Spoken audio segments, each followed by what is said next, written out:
एक घर में सास बहू का एक साथ रहना और उनमें थोड़ी बहुत नोक-झोंक या लड़ाई झगड़े आम बात है। लेकिन अमृता के लिए बात इससे बिल्कुल अलग थी। उसे अपनी सास सावित्री और बहू तनु के बीच में एक पुल की तरह काम करना पड़ता था, क्योंकि एक ही घर में दादी सास, सास और बहू 3 जनरेशन की महिलाएं रह रही थी। तनु महज 25 साल की है और वो आज की आधुनिक महिला है, जॉब भी करती है। ऐसे में आधुनिक बहू तनु और पुराने जमाने की दादी सास के बीच में तालमेल बिठा पाना बहुत मुश्किल होता है। अमृता की पूरी कोशिश होती थी कि वो अपनी बहू और सास के बीच एक हेल्दी रिलेशन को मेंटेन करके रखे। अमृता अपनी सास का भी ख्याल रखती है और बहू का भी। तनु सुबह नाश्ता कर रही होती है, तभी उसकी कैब आती है। तनु के फोन पर कैब ड्राइवर का फोन आता है। तनु मैडम जल्दी बाहर आ जाओ, मुझे और भी पिकअप करना है। हाँ भैया, बस 2 मिनट में आई। नाश्ते के टेबल पर कॉफी की झूठी कप और झूठा प्लेट छोड़कर तनु ऑफिस चली जाती है। सावित्री पूजा कर रही होती है, तभी अमृता की नजर टेबल पर छोड़े हुए तनु के झूठे बर्तनों पर जाती है। जल्दी से ये कप और प्लेट हटा देती हूँ, माँ जी की नजर पड़ गई तो फिर तनु को 2-4 बातें सुना देंगी। अमृता झूठे बर्तनों को लेकर रसोई की तरफ जा रही होती है, तभी सावित्री वहां आ जाती है। अमृता बहू, तनु ने फिर से झूठे बर्तन छोड़ दिए ना। तू उसे बोलती क्यों नहीं कि अपने काम खुद करके ऑफिस जाया करे। माँ जी, उसकी कैब आ गई थी ना, इसलिए वो चली गई। दरअसल कैब वाला भैया ज्यादा देर वेट नहीं करता ना, और एक बार कैब छूट गई तो वो ऑफिस के लिए लेट हो जाती। तो नाश्ता पहले कर लिया करे ना, आने दे उसे, मैं समझाऊंगी। माँ जी, आप क्यों परेशान हो रही हैं? मैं उसे समझा दूंगी, वो आगे से ऐसा नहीं करेगी। आप बैठिए ना, मैं आपका नाश्ता लगाती हूँ। मैं आपके लिए सूजी का हलवा बना देती हूँ। सावित्री का ध्यान भटकाने के लिए अमृता सूजी का हलवा बनाने की बात कहती है, क्योंकि सावित्री को सूजी का हलवा बहुत पसंद होता है। सूजी का हलवा बना दे। अमृता अपनी सास सावित्री के लिए सूजी का हलवा और साथ में पूरियां बनाकर लाती है। दोनों सास बहू साथ में बैठकर नाश्ता करती है। शाम को तनु घर आए तो उससे कहना रात का खाना मैं उसके हाथ का बना खाऊंगी। माँ जी, तनु को बोलने की जरूरत ही नहीं पड़ेगी, वो तो खुद ही कह रही थी रात का खाना आज से वही बनाएगी। शाम को तनु ऑफिस से घर आती है। बहुत थक गई हूँ, एक कप चाय मिल जाती तो आराम आ जाता। ऐसा सोचकर वो अपने कमरे में जाती है और अपने बेड पर लेट जाती है। तनु की आंख लग जाती है। अमृता उसके कमरे में आती है तो देखती है तनु तो सो रही है। वो चुपचाप रसोई में जाकर सबके लिए चाय बनाने लगती है।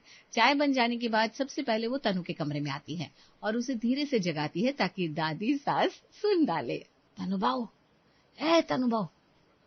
तनु घबराकर जाग जाती है और तेज आवाज में कहती है, मम्मी जी सॉरी मम्मी जी, मैं थक गई थी इसलिए नींद आ गई। अमृता उसे चुप रहने का इशारा करती है। धीरे बोल। क्या हुआ मम्मी जी? देख, मैंने सबके लिए चाय बना दी है, तो ये चाय अपनी दादी सास को देकर आ। वो पूछे तो कह देना तूने बनाई है। ओ mummy ji, thank you so much. अच्छा, अब जा माँ जी को चाय देकर आ और तू भी चाय ले लेना। चाय पीकर अच्छे से आराम कर ले। ठीक है मम्मी जी। तनु अपनी सास अमृता को गले लगाती है और उसके बाद किचन में जाती है। चाय का कप लेकर वो दादी सास के पास आती है। दादी जी, चाय लीजिए। तनु ऑफिस की फॉर्मल कपड़ों में होती है। उसे साड़ी नहीं पहनी होती है, न ही उसके सर पर आंचल होता है। तनु बहू, तुझे कितनी बार कहा है ऑफिस से आने के बाद कपड़े बदल कर रसोई में जाया कर। घूंघट कहाँ है तेरा? वो दादी जी, साड़ी पहनकर मुझसे काम नहीं होता। तुझे साड़ी पहनने की आदत डालनी होगी। मेरे सामने साड़ी में आया कर और सर पर पल्लू रख, तभी मैं तेरे हाथ से चाय लूंगी। जा अपने कपड़े बदल, फिर चाय लेकर आना। लेकिन दादी, तब तक तो चाय ठंडी हो जाएगी। मैं कुछ नहीं जानती, जा जाकर कपड़े बदल कर आ। तनु का सारा मूड ऑफ हो जाता है। वो चाय का कप लेकर वापस जा रही थी, तभी अमृता वहां आती है। उसने सावित्री और तनु की सारी बातें सुन ली थी। माँ जी, इसमें तनु की कोई गलती नहीं है। दरअसल तनु ऑफिस से आने के बाद अपने कपड़े बदलने ही वाली थी, तो मैंने इससे कहा सबसे पहले चाय बनाकर आपको दे दे, वरना लेट हो जाता ना। ऐसी बात थी तो तनु ने मुझे बताया क्यों नहीं? ला तनु बहू, चाय का कप दे दे मुझे। जी दादी जी, ये लीजिए। तनु सावित्री को चाय का कप देकर रसोई में जाती है और अपनी चाय लेकर अपने कमरे में जाकर आराम से बेड पर बैठकर चाय पीती है और फिर सो जाती है। थोड़ी देर के बाद, खाना बना लेती हूँ, लेकिन माँ जी ने देख लिया खाना मैं बना रही हूँ तो तनु पर गुस्सा करेंगी। एक काम करती हूँ। अमृता सावित्री के पास जाती है। माँ जी, मैं मोहल्ले के देवी मंदिर जा रही हूँ, आरती का टाइम हो गया ना। मैं भी चलती हूँ बहू। ठीक है माँ जी। अमृता और सावित्री दोनों आरती में जाती हैं। थोड़ी देर के बाद, माँ जी आरती शुरू होने में टाइम लगेगा, मैं घर जाकर देखती हूँ कहीं तनु आराम तो नहीं कर रही, उससे खाना बनवा लूंगी। हाँ जा बहू, और तनु से कहना खाने में दाल रोटी सब्जी चावल रायता बना ले। आरती खत्म होने के बाद मैं खुद आ जाऊंगी। ठीक है माँ जी। अमृता घर आती है और फटाफट खाना बनाने लगती है। माँ जी के आने से पहले सारा खाना बना देती हूँ। माँ जी पूछेंगे तो कह दूंगी तनु ने बनाया है। तनु को आराम करने देती हूँ, बेचारी ऑफिस में सारा दिन काम करती है, थक जाती होगी। अमृता तनु और सावित्री के बीच की खाई को भरने वाले एक मजबूत पुल की तरह काम कर रही थी। संडे के दिन तनु को देर तक सोने की आदत होती है। दिन के 10 बजे तक तनु सो रही थी, जबकि घर के सारे सदस्य उठकर अपना अपना काम कर रहे थे। मयंक भी सोफे पर बैठकर अखबार पढ़ रहा था। मयंक, तनु बहू कहाँ है? दादी तनु तो भी सो रही है। दिन के 10 बजे तक कौन सोता है? इतनी देर तक सोते रहना अच्छा नहीं होता, 10 बीमारियां होती है। और घर का काम अमृता अकेली करेगी क्या? और तनु सोती रहेगी? जा बुला कर ला उसे। जी दादी, अभी उसे बुला कर लाता हूँ। तभी अमृता वहां आती है। अरे माँ जी, तनु को सोने दीजिए। मयंक, तनु को मत जगा। क्यों सोने दूं? घर के सभी लोग सुबह उठ जाते हैं और वो देर तक सोती रहती है। भला किस घर की बहू है 10-10 बजे तक दिन में सोती है? माँ जी, तनु तो अभी आराम करने गई है। वो तो सुबह 6 बजे ही उठ गई थी। उसने घर की सफाई कर ली, सबका नाश्ता बना दिया। मैंने उससे कहा बेटा अब थोड़ी देर आराम कर ले, 2 घंटे आराम करके उठ जाना, फिर खाना बना लेना। अच्छा, तो पहले बताना चाहिए था ना। इस मयंक के बच्चे को कुछ नहीं पता, इसने मुझे बताया ही नहीं। अरे ये तो खुद उस समय सो रहा था, इसे क्या पता। तनु बहू ने नाश्ता तो कर लिया है ना? हाँ माँ जी, उसने नाश्ता कर लिया है। ठीक है, फिर उसे आराम करने दे। इस तरह अमृता तनु को दादी सास की डांट खाने से बचा लेती है और देर तक सोकर तनु की थकान भी दूर हो जाती है। 2 घंटे बाद अमृता तनु को जगाती है और उसे सारी बात बता देती है। मम्मी जी, आप नहीं होती तो मैं तो रोज दादी जी से डांट सुनती। आप जाके खाना बना ले। ठीक है मम्मी जी। तनु नहा धोकर रसोई में जाती है और दिन का खाना बनाती है। इसी तरह से एक दिन पूरा परिवार किसी फैमिली फंक्शन में जाता है, जहां तनु सभी रिश्तेदारों से काफी घुल मिलकर बातें करती है। तनु स्वभाव से काफी मिलनसार होती है। हंसना, बोलना, चहकना उसकी आदतों में शुमार होता है।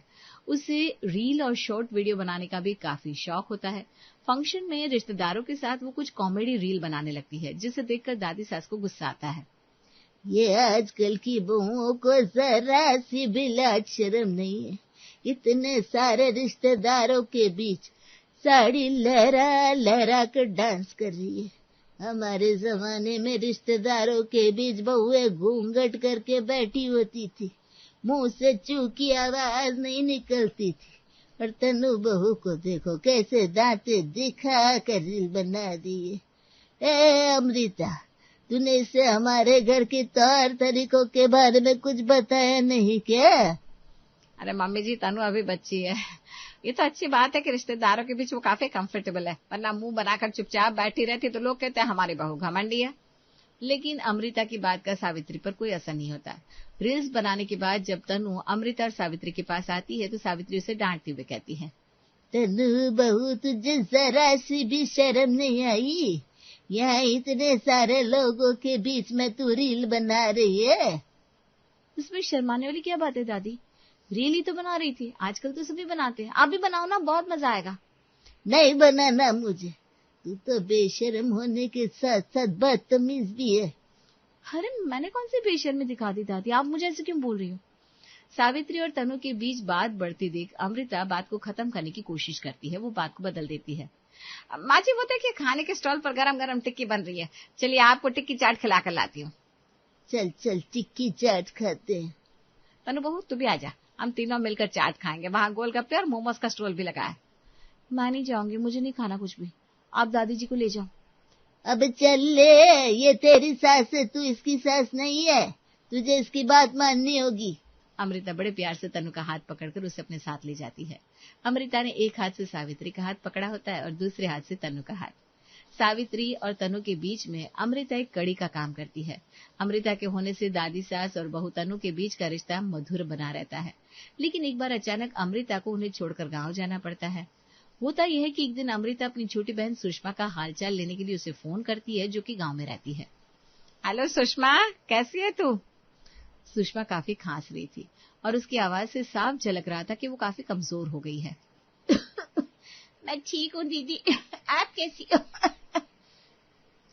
तेरी तबीयत ठीक नहीं है क्या? तेरी आवाज ऐसी क्यों हो रही है, जैसे तू बहुत बीमार हो? नहीं दीदी, बस ऐसे ही थोड़ी खांसी होगी, अब चिंता मत करो। झूठ मत बोल, क्या हुआ है बता मुझे। दीदी, काफी दिनों से बुखार आ था, डॉक्टर को दिखाया तो पता चला डेंगू और टाइफाइड हो गया है। दवाई ले रही हूँ, ठीक हो जाऊंगी। तेरी तबीयत इतनी खराब है और तूने मुझे बताया भी नहीं। तूने विशाल को बताया? हाँ दीदी, उससे बताया था, लेकिन उसे आने में 10 दिन लग जाएंगे। कह रहा था अभी अचानक से छुट्टी नहीं मिलेगी। अरे कोई बात नहीं, मैं तेरे पास आ जाती हूँ। दीदी, तुम बेकार में ही परेशान हो रही हो। इसमें परेशानी की क्या बात है, मैं कल ही आ रही हूँ। दरअसल सुषमा का बेटा बहू विदेश में रहते थे, उसके पति भी नहीं थे, जिस वजह से वो गांव में अकेली रहती थी। अमृता अपनी बहन को इस हालत में अकेला नहीं छोड़ना चाहती थी। वो मयंक से कहकर गांव के लिए दूसरे दिन का टिकट बुक करवा लेती है। रात में जब वो अपना सामान पैक कर रही होती है, मैं गांव तो जा रही हूँ, लेकिन इस बीच माँ जी और तनु एक साथ कैसे रहेंगे? मेरे पीछे में कहीं दोनों लड़ कर मर ना जाए। दोनों का एक साथ होना किसी विस्फोट से कम नहीं है। वैसे ही दोनों की आपस में बनती नहीं है। इतने दिनों में तो दोनों बवाल ही कर देंगी, लेकिन सुषमा को भी अकेले नहीं छोड़ सकती। मुझे उसके पास जाना तो पड़ेगा ही, लेकिन वहां जाकर भी मेरा ध्यान माँ जी और तनु पर लगा रहेगा। ऐसा ना हो कि मैं यहाँ ना रहूं तो दोनों के बीच जंग छिड़ जाए। दादी सास और बहू के बारे में सोचकर अमृता काफी टेंशन में आ जाती है। उसे लगता है कि सावित्री और तनु के बीच में वो जिस पुल का काम करती है, जब वो पुल ही नहीं रहेगा तो उन दोनों के बीच में क्या होगा? कहीं कोई बड़ा विस्फोट ना हो जाए। कहीं ऐसा ना हो कि जब मैं लौट कर आऊं तो घर का नजारा ही कुछ और मिले। खैर, अपने दिमाग में काफी टेंशन लेकर अमृता दूसरे दिन सुषमा के घर जाने के लिए निकल जाती है।